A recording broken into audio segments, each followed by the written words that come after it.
Augustin Banyaga yavukiye mu Rwanda ku 31 Werurwe 1997 mu ntara y'Amajyaruguru y'ubu ahahoze muri Perefegitura ya Byumba muri Komine Kiyombe. Uwo ni umunyamibare kabuhariwe amaze guhabwa ubwenegihugu bwa Leta Zunze Ubumwe za Amerika, yigishije muri Kaminuza ya Pennsylvania ibarizwa muri Leta ya Pennsylvania, kamwe muri kaminuza zikari zo muri Leta Zunze Ubumwe za Amerika. Banyaga yabonye impamyabumenyi y'iciciro cya gatatu cya kaminuza muri kaminuza mu Busuwisi ari mu mwaka w'1921. Uyu mukambwe Banyaga atagikunda gushyira amafoto ye ya vuba hanze, yatunze impamyabumenyi y'ikirenga mibare mu mwaka w'1976. Ni kera abishwe twari tutaravuka. Yayikuye muri kaminuza yigenga mu Busuwisi n'ubundi University of Geneva. Igihe bamuyoboraga kwandika igitabo cye ni Andrew Hefriga, uyu nawe akaba umuhanga kabuhariwe no mu masomo y'imibare ukomoka mu Busuwisi nyine. Guhera 1927 kugeza 1928, Bwana Banyaga Augustin yabaye umunyamuryango w'ikigo cyigisha amasomo y'urwego ruhanitse rw'abitegura guhabwa impamyabumenyi ya PhD mu bijyanye n'imibare. Iki kiri ahitwa Princeton muri Leta ya New Jersey. Aha nanone ni muri Leta Zunze Ubumwe za Amerika. Guhera 1928 kugeza 1982, Banyaga yabaye umwarimu wungirije muri kaminuza iri mu zikomeye muri iyi si izwi nka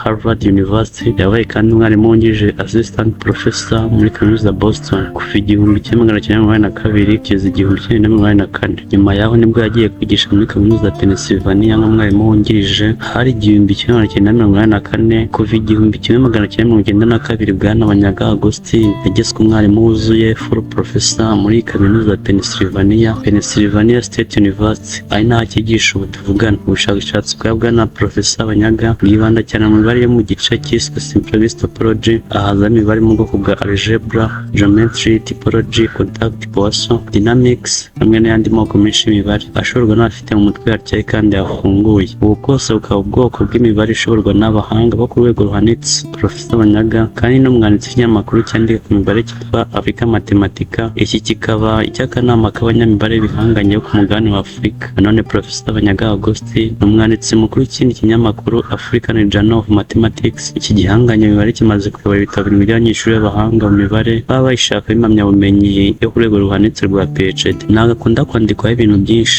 gusa ni Umunyarwanda baje guhiga abandi na n'ubu akaba akiri ku isonga mu Banyarwanda babasha kwiga no gukeneka imibare kugeza ku rwego mpuzamahanga, kugeza nubwo ajya kwigisha muri kaminuza zikomeye ku isi cyane cyane zo muri Leta Zunze Ubumwe za Amerika. Professor Banyaga ni inkingi ya mwamba mu kigo mpuzamahanga cy'imibare itavangiye ndetse n'ikoreshwa mu nganda Centre International de Mathématiques du Pure Appliqué (CEPA). Iki ni ikigo cyashingiye mu Bufaransa mu 1987, gifite intego yo gushaka iterambere ryihuse mu bihugu bikiri mu nzira y'amajyambere binyuze mu kwigisha imibare n'ikoranabuhanga mu mashuri makuru na za kaminuza muri ibyo bihugu. Professor Banyaga Augustin yanditse ibitabo biri ku isoko. Igitabo cya mbere cyise The Structure of Classical of the Fermionian Groups yagishyize ahagaragara 31 Werurwe 1997. Igitabo cyavuga ku mibare naho yakoreshwa mu buzima bw'abantu bwa buri munsi. Icya kabiri yacyanditse gifite paji 102 African Mathematicians. Iki cyo cyamuritswe ku mugaragaro muri 2010. Professor Banyaga yagiye abona ibihembo byinshi bitandukanye byaba byo ku rwego rw'igihugu no ku rwego mpuzamahanga kubera ko aza ku rutonde rw'Abanyafurika bagaragaje ubudashyikirwa mu bumenyi bw'imibare. Yabaye umwarimu w'abanyakabyizi muri kaminuza zitandukanye ku isi,